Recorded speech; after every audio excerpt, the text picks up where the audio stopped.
सभी को जय हिंद दोस्तों। आप सभी का हार्दिक स्वागत है जय हिंद रिएक्शंस पे। तो आज हम आपके लिए एक लेटेस्ट और एक इम्पोर्टेंट खबर लेकर आए हैं। दोस्तों, कई सालों तक पाकिस्तान ने भारत पे ये झूठा इल्जाम लगाया कि भारत कश्मीर और कश्मीरियों पे जुल्म कर रहा है। आज वही चीज़ घूम कर फिर पाकिस्तान के ऊपर पड़ गई है। पाकिस्तान ने पीओके पे कश्मीरियों के ऊपर हमला भी किया और इससे ध्यान भटकाने के लिए अफगानिस्तान के ऊपर भी हमला कर दिया। अब पाकिस्तान को बैकलैश तो मिल ही रहा है और पाकिस्तान बुरी तरह से चक्रव्यूह में फंस गया है। तो इसी मुद्दे पे आप देखेंगे पाकिस्तान के मशहूर पत्रकार आरजू काजमी, जिनके सामने होगा पाकिस्तानी एनालिस्ट कमर चीमा, जो कि पाकिस्तान फौज, जो कि एक नापाक फौज है, उसको डिफेंड करने की कोशिश करेगा और आरजू काजमी देंगी मुंह तोड़ जवाब।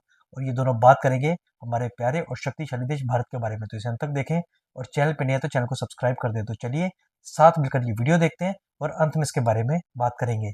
जय हिंद, जय भारत। जी दोस्तों, आरजू काज़मी है मेरे साथ। मैडम कैसी हैं आप? बिल्कुल सही सर। आप बताइए क्या हो रहा है और आपके कश्मीर में क्या हो रहा है? मैडम मुझे ये बताएं कि इस वक्त इंडियन मीडिया कश्मीर इश्यू को क्यों उस पे वो जिसे कहते हैं ना तेल फेंक रहे हैं। अब इंडियन मीडिया के बारे में मशहूर है कि वो तो दोवल साहब और जे अपना अमित शाह साहब और बीजेपी के मीडिया सेल के बगैर नहीं चलता। तो आपको लगता है कि ये इंडियन मीडिया का इंटरेस्ट है या इंडियन गवर्नमेंट का इंटरेस्ट है कि कश्मीर की ऑप्टिक्स ऐसी लगें जैसी वहां पे हैं? कैसे देखती हैं? सर, सबसे पहले तो कश्मीर में इस वक्त सिचुएशन ठीक नहीं है, और आप अगर इंडियन मीडिया की बात ना भी करें और सिर्फ कश्मीर के लोगों की बात करें तो मेरे पास 2-3 दिन में बहुत सी वीडियोस और बहुत सी ऐसी जो कह लीजिए फुटेजेस और चीजें आई हैं, जो कि मुझे कश्मीर के ही लोगों ने भेजी हैं। कुछ ने लंदन से भेजी हैं, कुछ ने यहीं के कश्मीर से भेजी हैं। और इस वजह से भी जो है वो जाहिर है कि भारत के साथ कश्मीर को लेकर हमारा एक डिस्प्यूट है, हमारा एक सिलसिला चला करता है। तो भारत तो उस बारे में बात करेगा, उन्हें तो आप रोक नहीं सकते। लेकिन ये जरूर है कि यहाँ पर सर गलत हुआ है। लोगों के ऊपर स्ट्रेट फायरिंग की गई है। तकरीबन 30 के करीब लोगों की जाने गई है, 30 से 35 बताया जा रहा है। ये और बात है कि इंडियन मीडिया कुछ फिगर्स गलत भी कोट कर रहे हैं, कुछ चैनल्स। लेकिन सर, उसकी भी रीजन यही है कि अगर आपका मीडिया खामोश रहेगा, आपका मीडिया रिपोर्ट नहीं करेगा, तो फिर सोशल मीडिया पर और यहाँ वहां से इंटरनेशनल मीडिया को जो खबर मिलेगी वो फिर वो चला देंगे। होना तो ये चाहिए कि सरकारी तौर पे या गवर्नमेंट की तरफ से जो है वो स्टेटमेंट आए या प्रेस रिलीज आए और उसमें बताया जाए कि क्या हुआ है, किस तरह से फायरिंग हुई है और कितने लोगों की जाने गई हैं। बहुत से लोग ऐसे भी थे, बल्कि कई लोग ऐसे भी थे जो इंडियन मीडिया पे पाकिस्तान आर्मी के बैठे थे, जो कि रिटायर्ड फौजी रहे। और वो वहां पर इंडियन मीडिया पे वो बता रहे थे कि हाँ ऐसा हुआ है। उन्होंने भी जो है वो इनकार नहीं किया कि नहीं, फायरिंग नहीं हुई है या नहीं मारा गया लोगों को या इस तरह से नहीं है।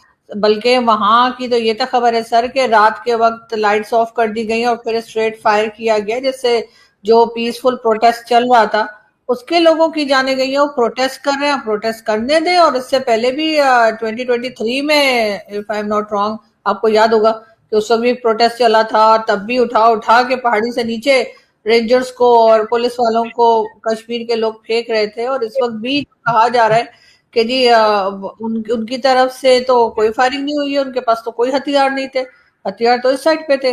और अगर वो कोई डिमांड कर रहे हैं, वो और बात है, आपने माननी है आपने नहीं माननी है गवर्नमेंट ने, तो गवर्नमेंट बैठे बात करे और उसके बाद कोई हल निकाले।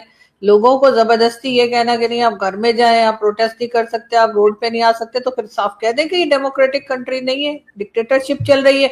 जो हामिद मीर और कई बड़े जर्नलिस्ट जो हैं वो तक कह रहे हैं कि जी वो चीजें जो हम गिनाया करते थे किसी जमाने में भारत के लिए, कि जी इंटरनेट बंद कर दिया उन्होंने, मोबाइल सर्विसेज बंद कर दी उन्होंने, वो मार रहे हैं, वो गोलियां चला रहे हैं, वो ये कर रहे हैं, वो सब हमारे हुआ, सब कुछ हमारे कश्मीर में सर हुआ ही है।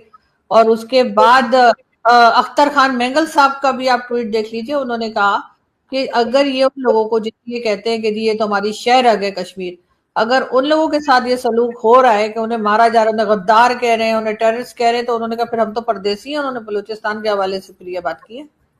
देखिए मैडम, बात सही है। आप हर बंदे को हक है जो मर्जी के। देखें, जो कश्मीर के अंदर हो रहा है, आपको याद होगा 2014 में इमरान खान ने इस्लामाबाद में आकर धरना दे दिया, मेरी डिमांड्स मानो नहीं तो मैं ये बैठा हूँ और मैं निज़ाम हुकूमत नहीं चलने दूंगा। शी जिनपिंग ने 2014 में विजिट करना, मैं 2014 की बात बता रहा हूँ आपको, पाकिस्तान के अंदर शी जिनपिंग ने विजिट करना था, विजिट कैंसिल हो गया। तो चीमा साहब का कहना है कि भारतीय मीडिया इस पूरे मुद्दे पे तेल फेंक रहा है। तो मुझे चीमा साहब से पूछना है कि अगर भारतीय मीडिया इस पूरे मुद्दे पे तेल फेंक रहा है तो फिर पाकिस्तान ने इतने सालों तक क्या किया? पाकिस्तानी फौज ने न सिर्फ भारतीय कश्मीर में आग लगाने की कोशिश की, बल्कि पूरी तरह से कश्मीर को भारत से हटाने की कोशिश की। और हम जानते हैं कि इस पूरे कदम में वो पूरी तरह से फेल हुए और पूरी दुनिया भर में पाकिस्तान की बेइज्जती हुई और कदमा घूम के वापस आया। और यही हालात जो पाकिस्तान भारत में बनाना चाहता था, आज खुद पाकिस्तान में बन गए। इसलिए तो नारा लगता है, चाहे बलूचिस्तान हो चाहे फिर पीओके, यही नारा लगता है कि ये जो दहशतगर्दी है उसके पीछे पाकिस्तान की वर्दी है। इस वक्त कश्मीर के अंदर एक ग्रुप है जिसको मैं प्रेशर ग्रुप कहता हूँ। वो जो प्रेशर ग्रुप है वो क्या कहता है?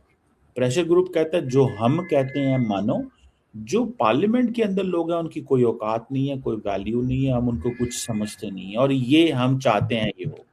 इसमें पहला राउंड ऑफ टॉक्स हुआ, दूसरा राउंड ऑफ टॉक्स हुआ, तीसरा राउंड ऑफ टॉक्स हुआ।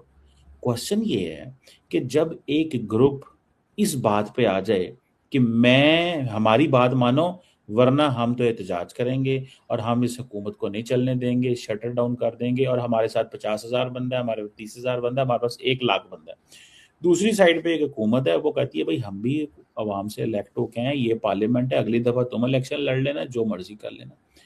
तो आपको नहीं लगता कि अगर कोई, आपको याद होगा टीएलपी जब इस्लामाबाद आती थी और हुकूमत को मजबूर करती थी तो आप उनको कंडेम करती थी, आप भी कहती थी ये रिलीजियस फैनेटिक्स हैं, मजहबी एक्सट्रीमिस्ट हैं, ये वो के पीछे। अब सवाल ये है कि अब एक और ग्रुप है जो मजहबी नहीं है लेकिन और इश्यूज के ऊपर डिमांड कर रहा है। तो एक दफा प्रोटेस्ट, दूसरी दफा प्रोटेस्ट, तीसरी दफा प्रोटेस्ट, यानी कि पार्लियामेंट से कुछ नहीं लेना। आप पार्लियामेंट को कमजोर कह लें, जमहूरियत को कमजोर कह लें, लेकिन है तो वही सेटअप जहां से चीजें लेनी है। तो अगर आप इन ये लोग जो हैं ये पार्लियामेंट से बाहर से नताइज हासिल करना चाहें तो फिर क्या किया जा सकता है? फिर क्या करे हुकूमत और किस तरह चीजों को सॉल्व करे? एक दफा तरला, दो दफा तरला, फिर यही है कि जी कुछ डिमांड्स माननी है, लेकिन वो कहते हैं नहीं वो माने जो हम कहते हैं वो होगा कश्मीर के अंदर जो ये ग्रुप। तो इट मीन्स कि हुकूमत को, स्टेट को आप होस्टेज कर रहे हैं। जब आप स्टेट को होस्टेज कराते हैं तो उसने फिर रिस्पॉन्ड तो करना होता है, वो रिस्पॉन्ड फिर डिफरेंट सेंस में होता है। क्या कहेंगी इस सोच के ऊपर मैडम? देखिए सर, अगर कोई ग्रुप जो है वो गवर्नमेंट की बात ना माने तो आप कह देते हैं जी वो तो टेररिस्ट हैं, वो तो जी दहशतगर्दी कर रहे हैं, वो तो गलत कर रहे हैं। लेकिन मुझे ये बताइए, जो 12 सीट्स का वो डिमांड कर रहे हैं कि जी ये पाकिस्तान के अंदर दूसरे इलाकों से नहीं आने चाहिए, जो रेफ्यूजीज या क्या करके 12 सीट्स रखी गई हैं, 24 में से 12 के ऊपर जब आप अपने बंदे बिठा देते हैं, जो आपकी मर्जी से उस पार्लियामेंट को चलाते हैं, वहां के प्राइम मिनिस्टर या प्रेसिडेंट का कोई मतलब नहीं है। उसको पूरी तरीके से पाकिस्तान की फेडरल गवर्नमेंट ही कंट्रोल करती है, और वहां पे उन्हीं के इलेक्शंस होते हैं, उतनी मर्जी से गवर्नमेंट लाते हैं। अक्सर तो ये भी कहा जाता है कि जो गवर्नमेंट इस वक्त फेडरल गवर्नमेंट होती है जिनकी, उन्हीं की गवर्नमेंट कश्मीर में बनती है। तो अभी 27 को सर वहां पे इलेक्शंस है, और वहां पर लोग जो हैं वो उनकी जमीन है, उनका इलाका है, उनका सब कुछ है। आप बिल्कुल वही कुछ कर रहे हैं जो आप बलूचिस्तान में कर रहे हैं, सिर्फ जगह फर्क है। आप सेम वही हरकतें कश्मीर में चल रही हैं, फर्क सिर्फ इतना है कि कश्मीर के लोग बाहर आ रहे हैं, वो प्रोटेस्ट कर रहे हैं, और उनको भारत देख रहा है, भारत देखेगा। क्योंकि अगर भारत में कुछ होता है तो आप फौरन वहां पे आके दूरबीनें लगा के बैठ जाते हैं। तो सर वो भी यहाँ पे देखेंगे, वो कश्मीर डिस्प्यूट तो है हम दोनों के बीच में, और उसमें से बचने के लिए एक ब्लंडर ऑलरेडी हो रहा है कश्मीर में, दूसरा ब्लंडर इन्होंने अफगानिस्तान में स्ट्राइक करके कर दिया। इनका ख्याल था कि लोगों की अटेंशन हो जाएगी और वो अफगानिस्तान की तरफ देखने लग जाएंगे।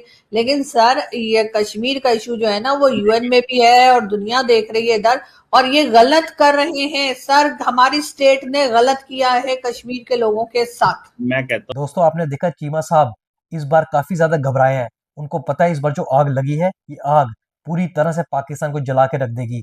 चीमा की शक्ल पे लग रहा था ऐसे 12 बजे हुए हैं। और चीमा किस बात का मजाक और झूठ तुम बोलते हो कि पीओके में जितने लोग बैठते हैं वो वहां के लोकल है। हम सब जानते हैं कि पीओके का चाहे प्राइम मिनिस्टर हो, वो दुनिया की आंखों में धूल झोंकने के लिए पाकिस्तानी फौज ने अपना पिट्ठू और अपना पप्पू बिठा के रखा है। तो दोस्तों आशा करता हूँ कि वीडियो को आपने अंत तक देखा होगा, और जिस तरीके से पाकिस्तान की इस बार पूरी तरह से फटी है वो देखकर आपको काफी मजा आएगा। तो वीडियो अगर आपको अच्छी लगी है इसे लाइक और शेयर जरूर करें, और अपने विचार हमें कमेंट सेक्शन में लिखकर जरूर बताओ। एक बार फिर चैनल पे नहीं है तो चैनल को सब्सक्राइब कर दें। जय हिंद, जय भारत।